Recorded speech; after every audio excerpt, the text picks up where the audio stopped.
So, Ramzan Kadyrov is dying, his teenage heir Adam is broken, and the Kremlin sent a military flying hospital plane to Grozny, so the kid and his asshole buddies would be under special medical care in Moscow, where, once again, the older Kadyrov is also about to expire. I also caught the FSB trying to hide the wreckage. They tried to scrub the internet overnight, but they're no match for Gonzo. Missed one app, to be honest. We have the screenshots, the flight logs, and the digital smoking gun that proves the Kadyrov dynasty didn't just crash last night. It pretty much ended. And to be frank, it doesn't really matter that much in what condition young Adam is at this point. Welcome to the eastern border. This is a nice, worthy night of 2026. See, I haven't slept in many hours. My hands are shaking, and it's not just the caffeine. Had to get stuff out of my nose first. It's because I was staring at the map that shouldn't exist for a long time. While you guys were sleeping, while Washington was waiting for its morning briefing, and while the mainstream media was busy reprinting press releases, I think history just changed in the North Caucasus. And not just Chechen history. There's a lot to be said about how this could have impacts for the Russian history in general. We're not talking about rumors tonight. We're not talking about Telegram chatter. We're talking about quite a forensic deconstruction of a possible regime change underway. Here's the headline, which I would run if I was a standard media operation. The Kadyrov dynasty, which has held Chechnya in a medieval stranglehold for 20 years, effectively ended last night on a stretch of west asphalt just outside Grozny. Ramzan Kadyrov, Putin's foot soldier, the TikTok general, is a dead man walking. His chosen heir, his violent 18-year-old son Adam, well, he's screwed since last night. And the Kremlin's executioners seem to be already circling the throne. So, sit down, shut up, and listen, because, oh boy, this might lead to some massive changes in the map of Russia. First of all, let's start with the trigger. I'll play this video later on here. Yesterday, January 16th, 2026, at approximately 5 p.m., 1700 Moscow time, Adam Kadyrov, the boy prince, the kid who beat the prisoner in the cell to earn a medal, was steering through the streets of Grozny. Now, let's be accurate. Adam actually turned 18 back on November 24th. He's been a legal adult for less than 8 weeks. He's the newly appointed secretary of the Security Council, a position his father gave him because, apparently, in Chechnya, you can run the national security apparatus, but before you could legally buy vodka in the United States. Then again, what do you mean legally? It's Chechnya we're talking of. So the Secretary of Security is doing a victory lap. He's in a motorcade moving at extreme speeds, as per usual, my sources stated. And then, well, reality hit him. Hard.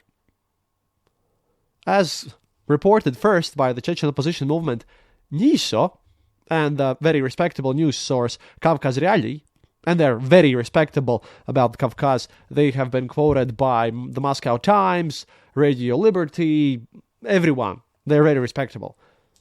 Chechen opposition site, well, might be a bit wrong, but still.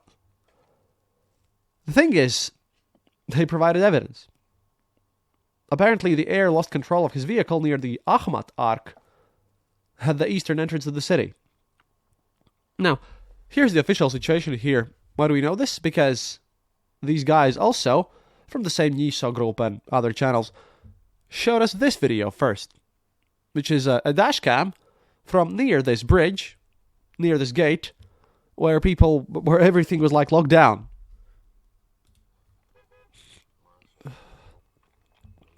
Notice the Ahmad strength gate there.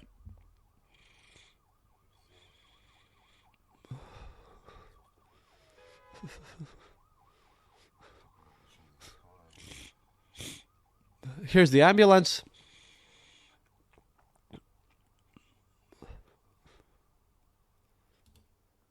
Now, this bridge is actually important. This happened at the same time as we received reports, and I would like to skip forward, about this. This is how this bridge looks like. The Ahmad Sila, not the bridge, but the gate. Okay, again, haven't slept all night. This is what you saw in the video. On the map, again, important, we'll be looking at here. That gate is somewhere there. So, this is the Akhmat arc. There's another arc further on. This is the hospital where they will take him at first. Then they'll take him to the airport. The red lines is what they have totally, cordoned off. There was no movement here. This was just a straight, locked up line. Everyone was sitting in a massive traffic jam. This was locked out. This big street. So he was taken somewhere from starting here to, later on, and then back to this hospital. Then he was moved to his airplanes. But we'll get to that part.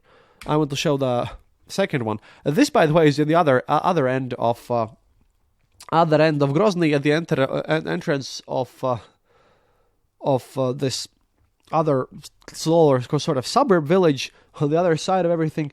That's where this arc is located. Chechens love their arcs. Let me just zoom in if I could. I'm using my new software to do the zoomies, so I'm trying to... Oh, so that's how it operates. All right. It just clicked there. They have a portrait of Putin, portrait of Ahmad Kadyrov, but this is on the other side of the city. So, this whole thing basically went from one end to the other of this fine city of Grozny, about whom I know way too much when it comes to the transportation at this point. But let's move on. We'll get to this soon. Now the official spin, but they're going to tell you all over the place, which I have read so many times because I have been reading all this all night long, is going to be trying to confuse you. One version says that he's in a grave condition, тяжелое состояние. Another version claims he regained consciousness and his future causes no concern for doctors. We have gotten conflicting reports of that. There's going to be another confusion because apparently he was at first supposed to be flying together with an MMA fighter, but then the MMA fighter wasn't flying with him, so the MMA fighter is alive. However, that's also the only thing ever mentioned by the official press and vehemently denied by Chechens, so as to discredit the whole thing. Like, they found this one thing, which is a side effect, which is a mistake and wasn't true, so now they're just countering that part because they don't have anything else to say about literally anything else. And about Adam's condition? Really? No concern? Well, if a patient is fine, you put a band-aid on him.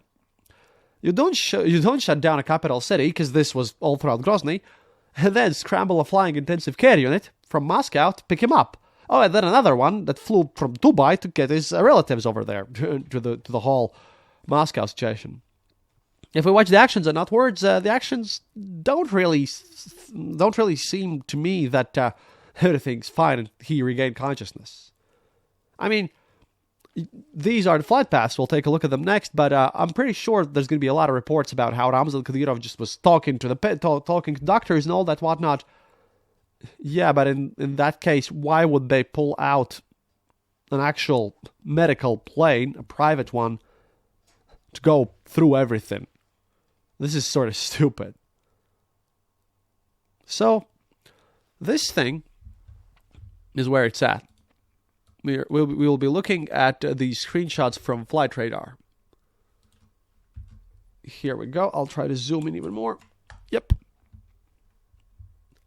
So, 2 screenshots. This is the flight path. This is an approach to Moscow. And this is the original one.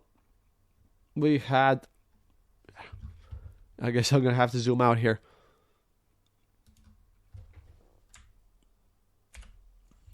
So basically we have this airplane which at one point managed to fly from Dubai with registrations and everything absolutely not available. This used to be normal, but then this part switched on and everything got lost. I managed to grab these, and some other people on Telegram also managed to grab these while they weren't switched off completely. because there are two planes. One plane is flying from Dubai. The other plane is flying from Grozny to Moscow. They were all properly trackable, and both planes are related to people associated with Ramzan Kadyrov. That's literally reported by literally everyone. And here you have flight radar numbers. You can check them out yourself.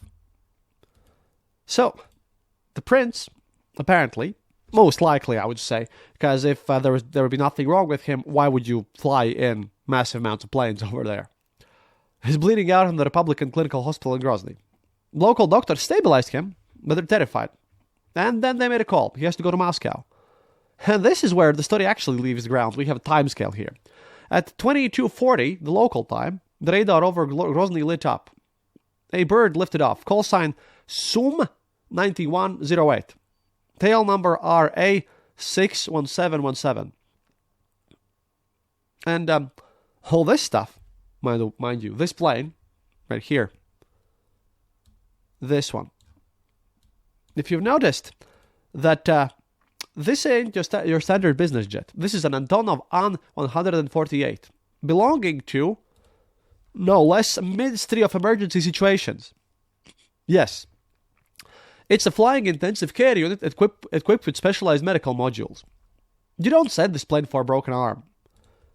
You send it for a patient on the edge of death. I mean, if it would be like nothing special, then at the very least he could have just taken, I don't know, one of his dad's or family's or whatever private jets. Not the very, very specific, this mega plane, which is literally a flying hospital. And then these guys airlifted everyone straight to Vnukovo Airport in Moscow. Last news is that they landed. And then other planes arrived. And here's another twist regarding the father. Weirdly enough.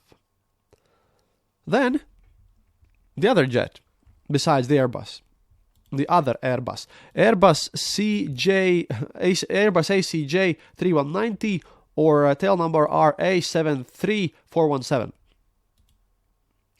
See, that's Ramzan Kadyrov's personal jet. Turns out either him or his relatives, well, were not even in Chechnya when little Adam managed to smash. Jet scrambled from the UAE, rushing north to Moscow. Glorious. Son is flown in from Grozny to a hospital in Moscow, but the family relatives have to rush from their luxury homes in Dubai. All of them were converging on Moscow instantly. Interestingly enough, yes, this plane also landed in Moscow at about 3 a.m. in the morning, but at 5:47 local time, just 47 minutes after the crash, it was still in Dubai. This is the plane about which the rumors were that this is where the MMA fighter had been flown in, but he wasn't there. We don't know the passenger. But, yeah, this jet is very closely related to Kadyrov. So we have a hospital and a private jet. So, the king's in Moscow. The prince is in Moscow. The cockpit of the Caucasus is empty. And, well, like I said, it doesn't really matter what the condition is with a little kid, because he's definitely in hospital now. But nature abhors a vacuum. See, to understand why this car crash is a geopolitical earthquake, and not just a tabloid story, you have to look at the father first. And I will now try to clear this mess. Here we go. Nice little daddy and son. You have to look at the Ramzan Kadyrov. And I don't mean the Instagram version. I don't mean the guy who posts videos doing push-ups that look like seizures. I mean the biological entity. See, this guy is rotting from the inside out. And although we've spoken about this for months, there have been rumors and all this mess, but finally we have solid reports about this situation. Absolutely solid. One of the best analysts I know, Michael Maki, called it, Ukrainian intelligence called it, and at this point, the evidence is overwhelming. He really does have pancreatic necrosis. Now, when it started, we don't know, but apparently it's in 2019.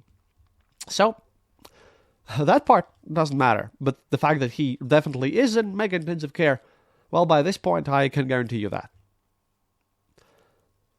It got worse in 2023, definitely, and by December 2025, the man is in acute kidney failure.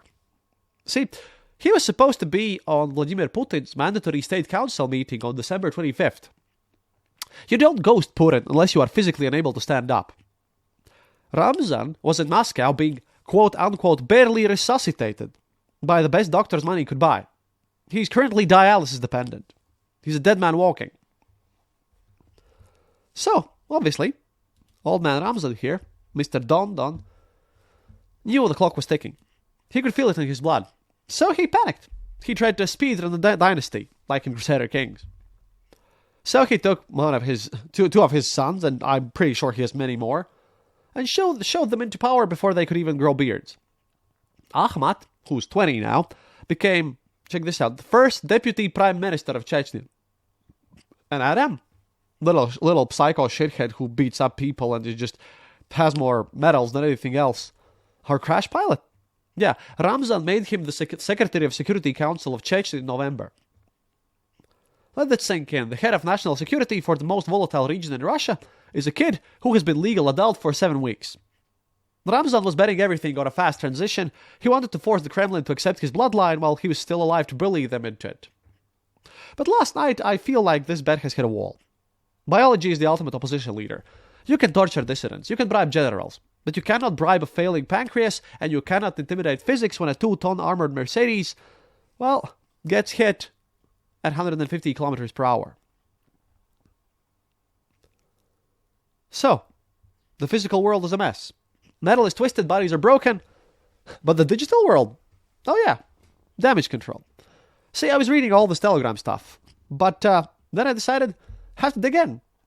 I have to find out more because, well, no one else was doing the things that I thought was just standard that you should do as a journalist. And while the ambulance was still fighting traffic, and while we got all the reports about who flew where with what airplane, and all the mystery rumors, I decided to pull out and open up and get a trial, which I've quit now, to Strava heatmaps. For those who don't know, Strava is the app that your fitness-obsessed friend uses to track their morning jog. But soldiers use it too, and bodyguards. And if you know where to look, this mess lights up like a tracer around in the dark. Now, let's talk about what you see in these pictures here. I'm pretty sure they'll be scrubbed pretty soon as well. Ramzan Kadyrov might do this, but managed to grab this while this is necessary. See, look at the center of Grozny. This is the center of Grozny, and this is the opposite side. This is where the road goes, the hospital. See, this whole black void here, around the government square, all this mess, around the government quarters, that's the forbidden zone. No civilians allowed. But next to the river,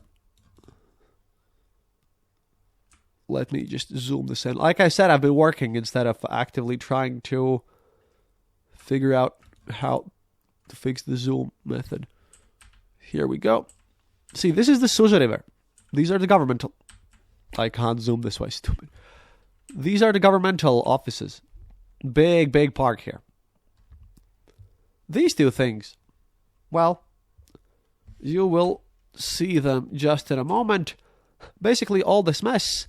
This is Ramzan Kadyrov's armored palace next to Suza River. This is the official governmental thing. This is his armored palace, and I bet this is where the guards live.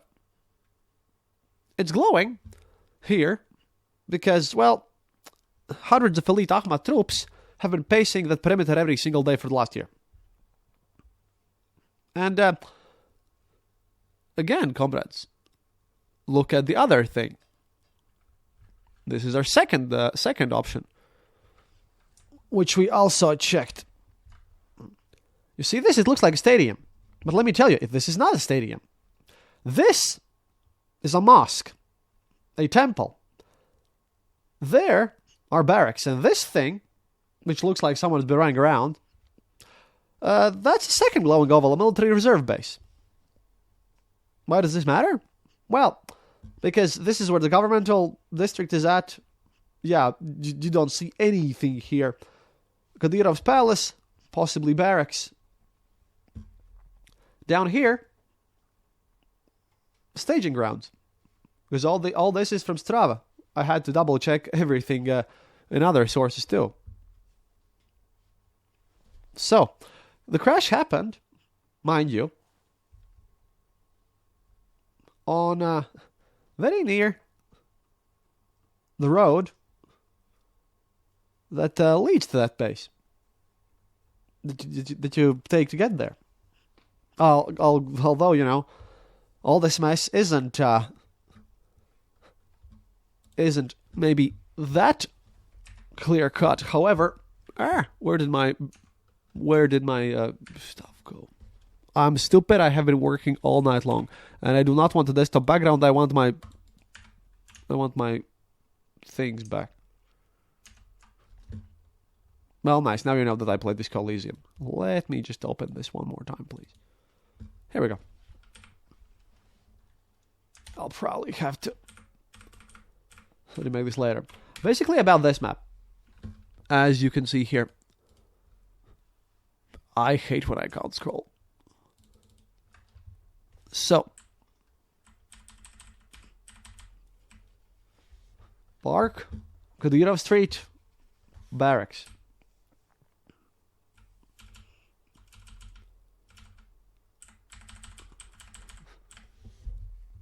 This takes you out of town. Basically, this is the road. Amazing.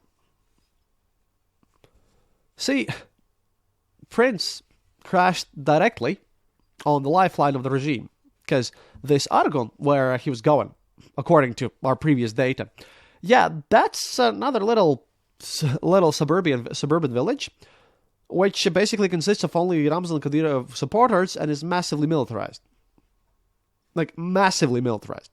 It's like going from, you know, the Navy, the Marine squad to the Navy, all this mess. It's the central road where he just drove through at massive speeds. And there was military nearby because, oh boy, let me tell you, no one really these days is doing a lot of sportsmanship, except if you're Habib and then you're sitting inside one building instead of doing anything else. But you see, I wanted to check out more, and sadly, satellites haven't really flown over Grozny lately to the level that I would find acceptable. But then I decided to give another check. See, the comedy happened at 4 a.m. in the morning. The FSB tried to scrub the internet. They tried to hit the delete button because this is already pretty damning, but you know, it's just the random street, it's just random things over there on the map. Might look a bit suspicious. I'm including this because I opened a site called 2GIS. Russian Google Maps analog, basically. Here's the name. And this was beautiful. Grozny was green. Zero traffic. Zero accidents. A digital paradise. Stalin would have been proud. But there's a bit of a pickle. See, I decided not to stop on the Russian apps, and then I opened the Waze, and as you can see here in 2GIS, I have asked for the shortest route from Grozny to Argon. That is the big road here that leads to the center of Grozny, where all the other information is. That's the big road that was closed off. This road is important, and this road is also important. But you see, I opened Waze, app owned by Google, which, you know, probably I doubt anyone uses in Russia because that's really more of a European thing, not very popular in Russia. See, this is the app that relies on passive GPS signals from regular drivers who are just trying to get home and doesn't really have much connection to this thing, which I can't really search. And now let us compare with Waze. This is a retake of the screenshot, because the older one was basically like this: no traffic incidents, everything deleted. This was taken at, well, this is my rig time. I think this was at 8:30 a.m. Latvia time in the morning, because I waited because they update all this stuff. They update daily maps on Waze for the new fixes every morning at 8, so I had to wait about the situation. And now, Now that we have a difference, because these are both at the same time, and both are supposedly super accurate. Let's look at the difference first. Let's open them both in parallel. The right side is Russian app. I'll just probably open up this one. This says, I'm just picking from the default. They both use the same Google Maps, so the distance is the same. Like literally, I clicked on the name and clicked on the name, center from both places, just so that the whole route where Ramzan Kadyrov's driving would be covered. This now says, with the route that we're taking, they have another route which goes all the way up on top of this, but it doesn't matter. This standard route, which is the closest, that takes Ramzan Kadyrov's route, taking into account any possible traffic jams, will take you 16 minutes to drive 15 kilometers. Yeah, just straight up 15. It's a 15-minute drive. Now the problem here is that this is what Waze tries to tell us. It's now adding up slightly more minutes. This is 25-minute drive, and they are both supposedly very accurate. But what's the really big and important thing in this whole situation? Why am I so proud about this? And I do not enjoy this mess that much. Can I please zoom in? I would like to zoom in. Oh yeah, that's not that bad. See, this is the same street. And now how do I stop? I just want to move you around and not... Oh, here we go. As you can see, this is the river. I will zoom in. I told you, the river is important. This is Argun. That's the river. But what is this? What magical thing is this? See, comrades, that is the Ramzan Kadyrov street, the big one. This, by the way, is where the hospital was. That's how the route goes. We're ignoring other routes. The airport afterwards where he was taken is up there, but this is the blocked down street. And currently at 8 in the morning, which is updated so that we have the accurate information in Waze, local drivers, when they drive this massively central road from Argun to Grozny, well, this is a piece of totally innocent, utterly, nothing wrong with this piece of highway. And let me just quickly remind you how it's like in the other application. This is how it looks when we look at it from that map. This is the river, as you can see. This is the river. I turned on the traffic accidents and traffic jams too on the 2GIS app. Didn't help much because everything is as green as humanly possible, which never exists in real time. As you can see, this road, this river, same time, 8:30 in the morning. There is a slight traffic jam over here, but smooth sailing onwards. Up to this road. This road here, yeah, this Ahmad Kadyrov street. Totally okay, everything is fine, everything's smooth and dandy. Except that Waze, whom I trust much more, because the FSB really can't touch it, shows us the other picture. Yet again, actually important. This is the same river you saw last time. This is the road up there. And this is the nice little Ahmad Kadyrov street, which goes out here. And the shortest route that Waze uses is this one. Because, it doesn't matter that on this highway there is nothing here blocking the traffic whatsoever. Oh, except it's very near the other gate. The first gate is round about here. The ones that we saw, the Ramzan Kadyrov gates. And the other ones are past that. So this is on route. And currently, as of today, everyone driving around in Chechnya from Grozny to over there have to just take this massive route over a tiny little street which doesn't show up, anywhere else. The official map tells you, drive through. Very cool, nice. Also, only one line.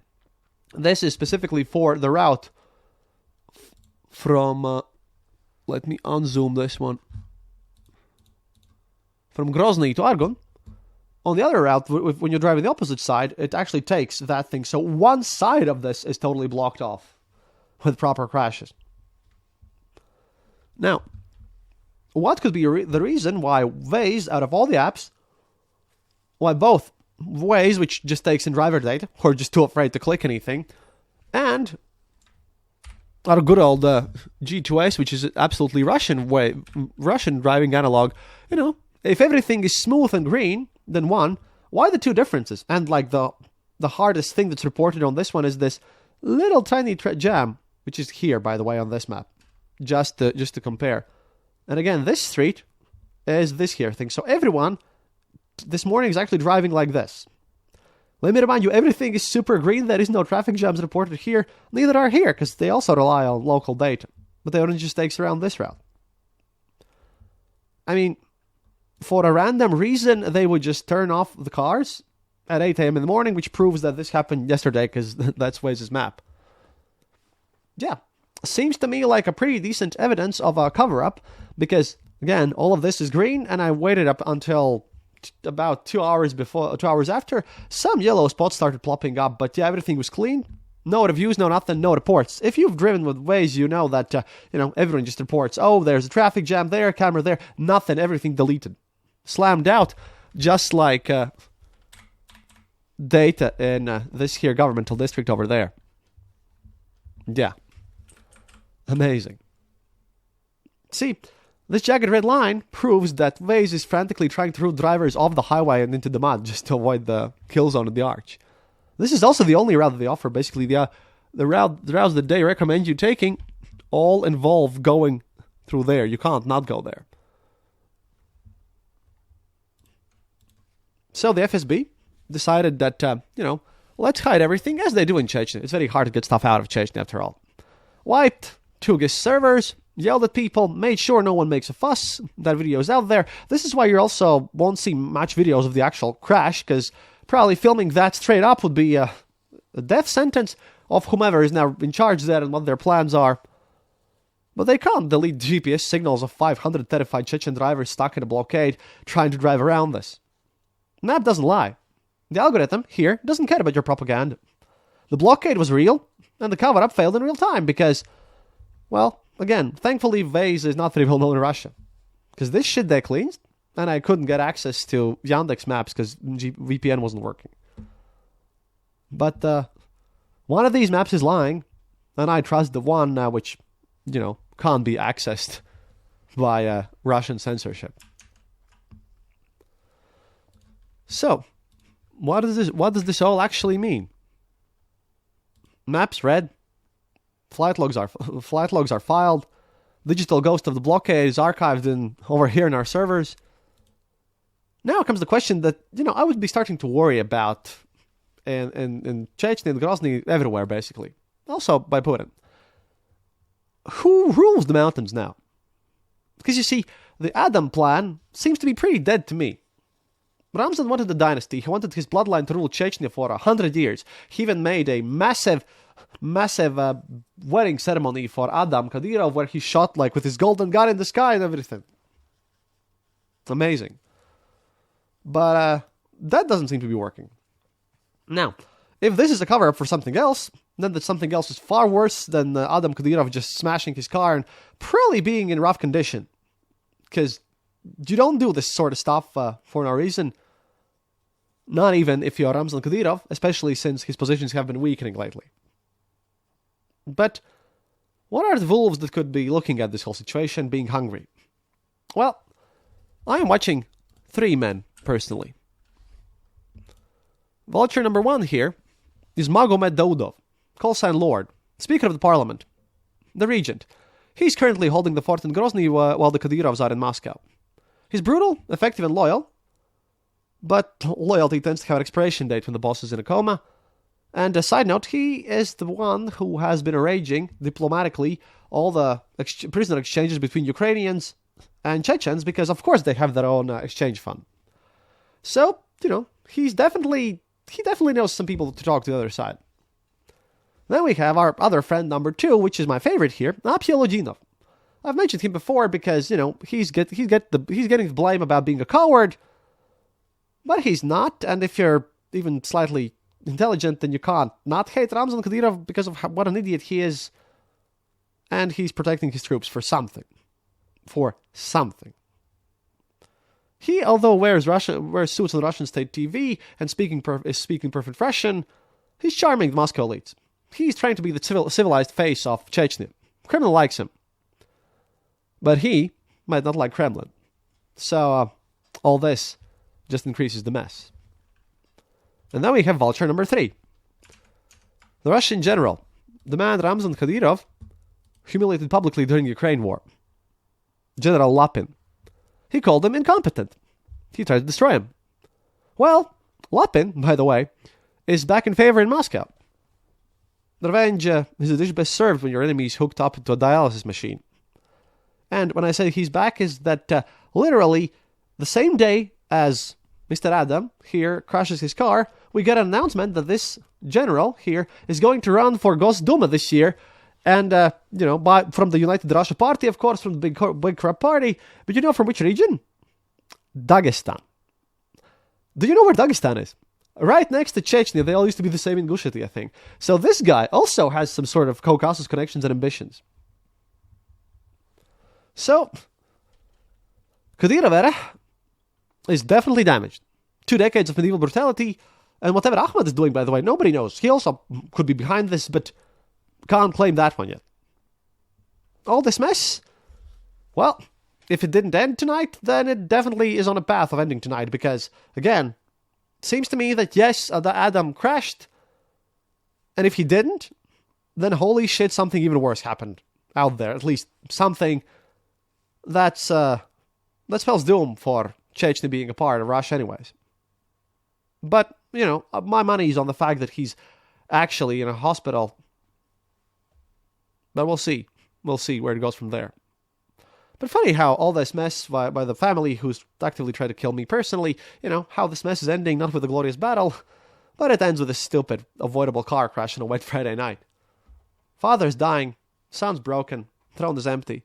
And people of Chechnya? Oh, they're waiting. Because they know when the titans fall, the ground will shake for everyone. And I was recently asked on Discord, well, will someone try to kill Adam Kadyrov when Ramzan Kadyrov finally dies? And my response is, not just Adam Kadyrov. Everyone of Ramzan's family is fair game. They'll be hanging from the lampposts. It's going to be just like when they caught Saddam Hussein and Gaddafi. Everyone, it's going to be massive brutality because everyone in Chechnya actively hates them. For religious reasons too, by the way, which I understood. Because again, Russia is unorthodox Stalinism, which is totally counterintuitive to Chechens. Because let me remind you, these guys, just like we in Latvia, they also were massively deported and were turbo oppressed by Stalin. Also, the same purges, everything. Oh, and they fought 2 independence wars.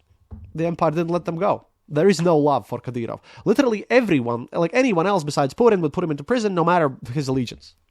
So, all this stuff just makes it interesting. But for today, here are the facts. Because if someone is trying to tell you that we don't have any straight up videos, well, we have that. We have maps.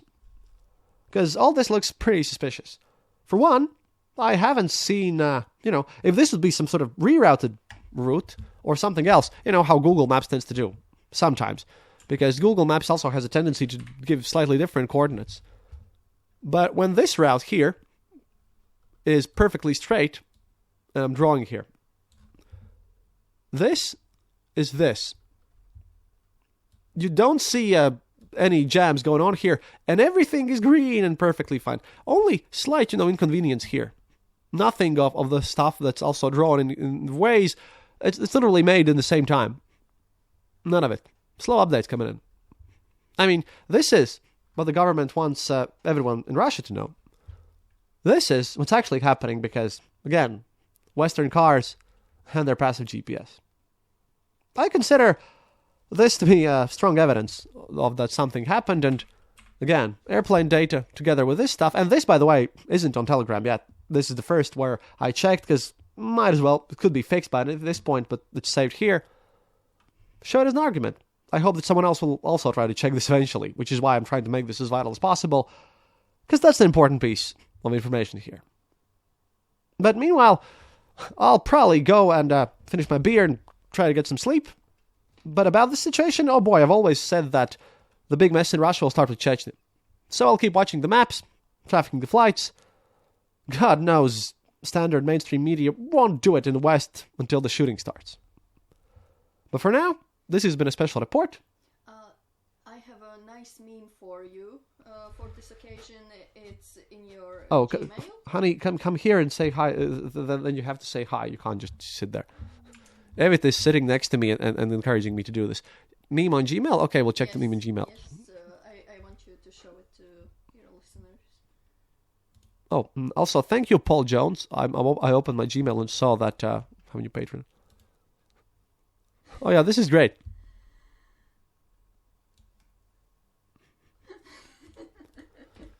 This is not the only one. Vatniks are also happy about this. So, there we go. But like I said, this might not be as much, but it seems to me, with all the data that I have, that yeah, things aren't going as pretty as they could be for the Kadyrov family. I truly think they are starting to lose everything. But, before I go, a reminder. I do this work, harsh work, and brutal one, yeah, figuring out things in actual journalism, because, independent over here, in Pilda. We don't have oligarch funding, we have you. And if you want to help, first of all, not even me, but the guys in the front lines who are actually fighting the evil that we talk about here and all these weird machinations, go to carforukraine.com, links in the description.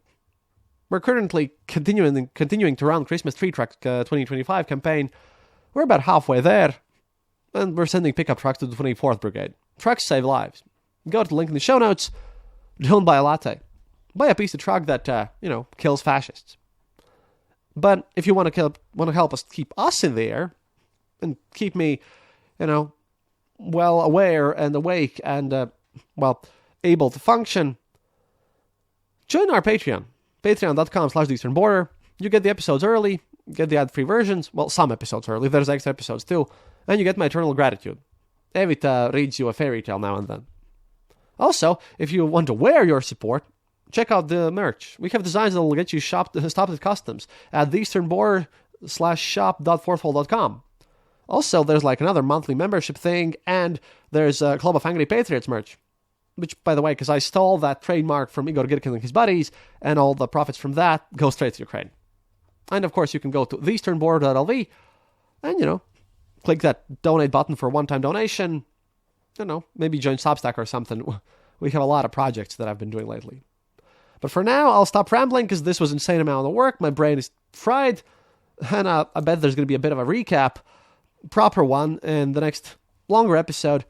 But I had to put this out there before anyone else does because, because that's what good journalists do. Happiness is mandatory.